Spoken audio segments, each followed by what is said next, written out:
Growing Series podcast, powered by Cargill.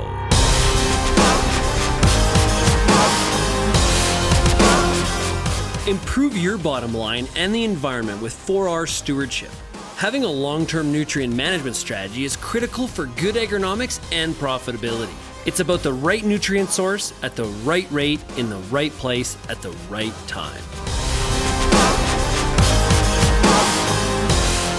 You're listening to the Growing Series podcast, powered by Cargill and presented by Shaun Haney and RealAgriculture.com, bringing you timely advice to help you achieve your goals.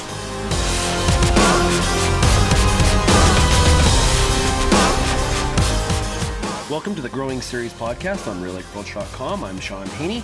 Right now, I am joined by Leanne Freitag. She's based in Ontario with Cargill. How are you doing today, Leanne?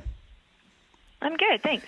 Leanne, today we're going to talk about the 4R Nutrient Stewardship Project. Bottom line, why is this 4R mandate so important?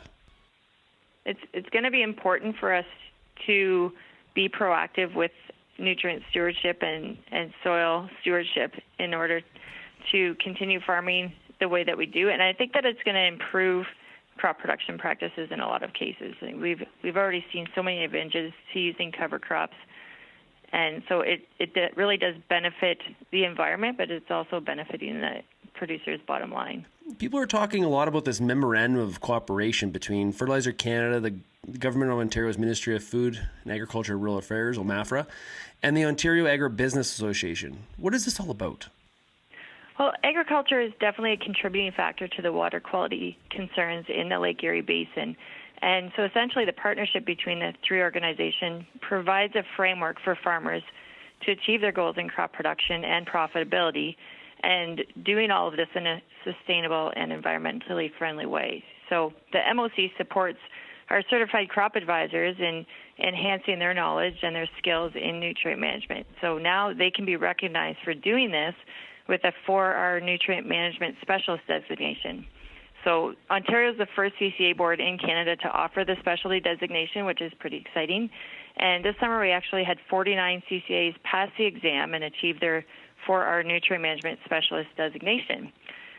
So in Ontario we have 573 CCAs right now, so I think that's a pretty good number for the first exam. And then there's another exam offered in February next year for the designation. According to Fertilizer Canada, we have 113,000 acres in Ontario under the stewardship plan. And they say that 67% of farms are implementing some form of this nutrient planning and management method. So, when we think about the Memorandum of Cooperation and, 67% of the farms are incorporating some form, what does all this mean for growers? So I think the formal recognized training that the CCAs get ensures the farmers that they'll get accurate and trusted information around the 4R nutrient stewardship. So it'll give them another way to kind of take a better look at what they're doing, or a closer look at what they're doing with their nutrient management on their farm.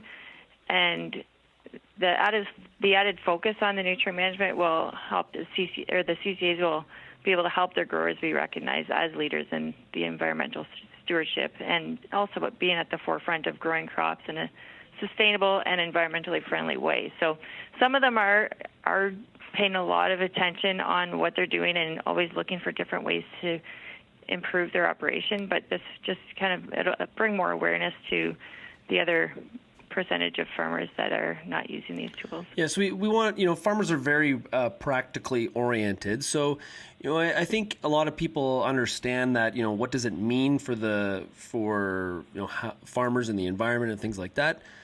But what do farmers need to, what do they need to do about it?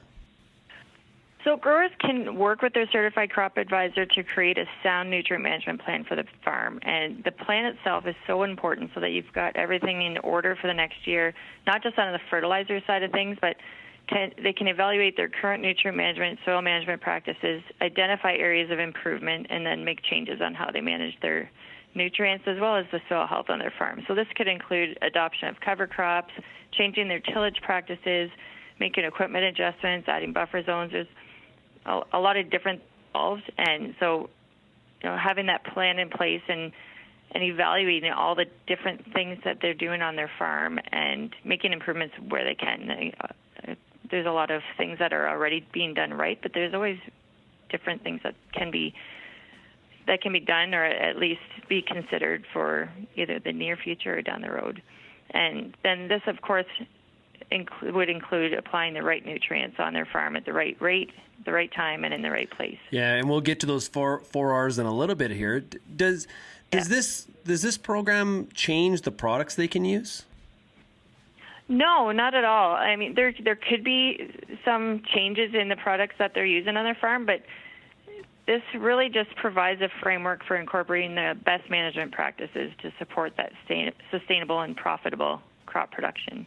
And then also recognizing the certified crop advisors that specialize in the field of soil and nutrient management. And when we look at those practical things that you can do to you can participate in the program, is it getting access to those certified crop advisors that have gone through the training and getting advice from them on what kind of program they could be implementing on their own acres?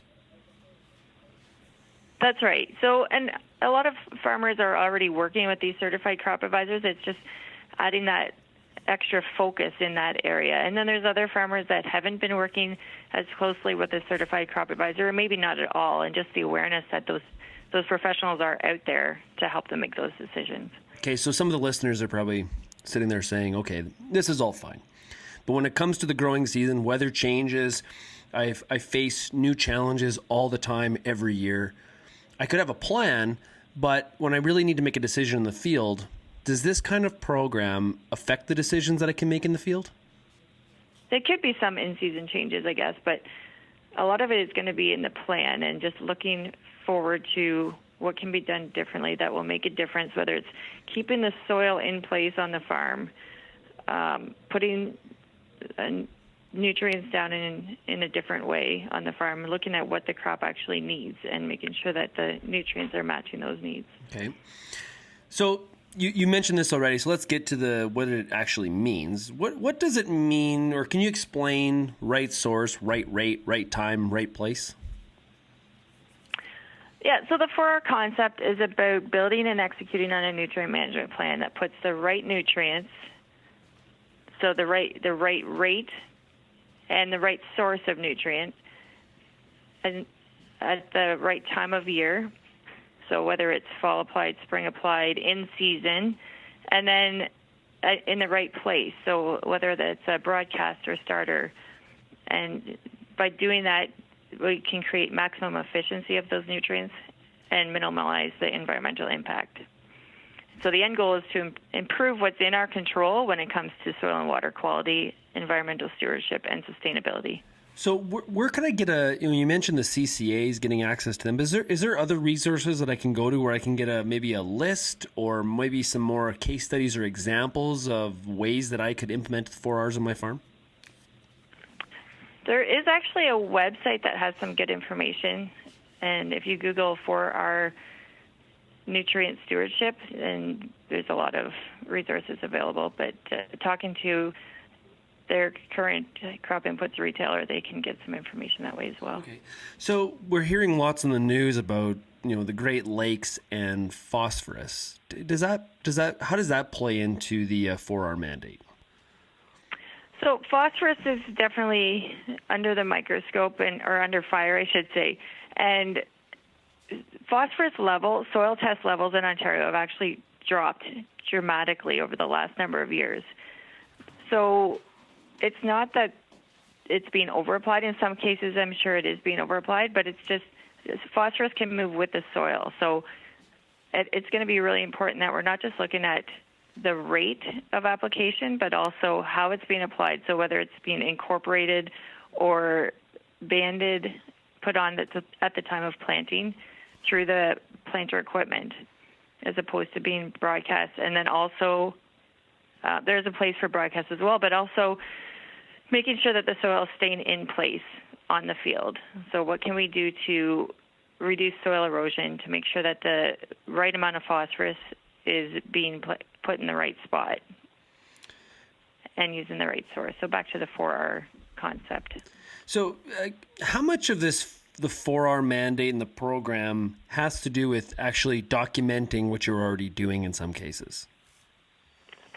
I think that there's a lot of things that are being done right. So documenting what we're doing will be a good way to just to be aware and conscious of what we're doing and being able to evaluate whether we need to make changes or not. So it'll challenge us to look at the current practices and either validate the current production practices that are in place or identify areas to change it. So having it recorded so that we know what's happened is going to be critical.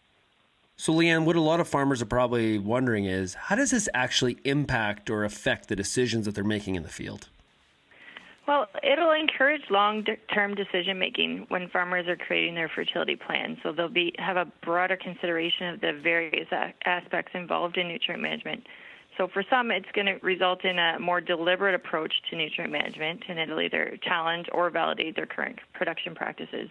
Ultimately, it's going to create a sound nutrient management plan for their farm. But it's not going to restrict them to the point where they're locked in. Like there is some flexibility to actually grow the crop like you need to given the season. That's right, and that's where the certified crop advisor can really help them. They can look at their soil tests. They can look at how they're applying their fertilizer, how much they're applying, and maybe identify some areas where they can change or validate that what they're currently doing, that's the best decision on that farm. Thanks for joining us for the Cargill Growing Series podcast. I want to thank Leanne Freitag, Ontario Regional Agronomy Lead for Cargill, for joining us here today. When it comes to the 4 R's, remember, it's about the right nutrient source, at the right rate, in the right place, at the right time. On behalf of RealAgriculture.com, I'm Shaun Haney, and we'll talk to you again next time on the Cargill Growing Series podcast.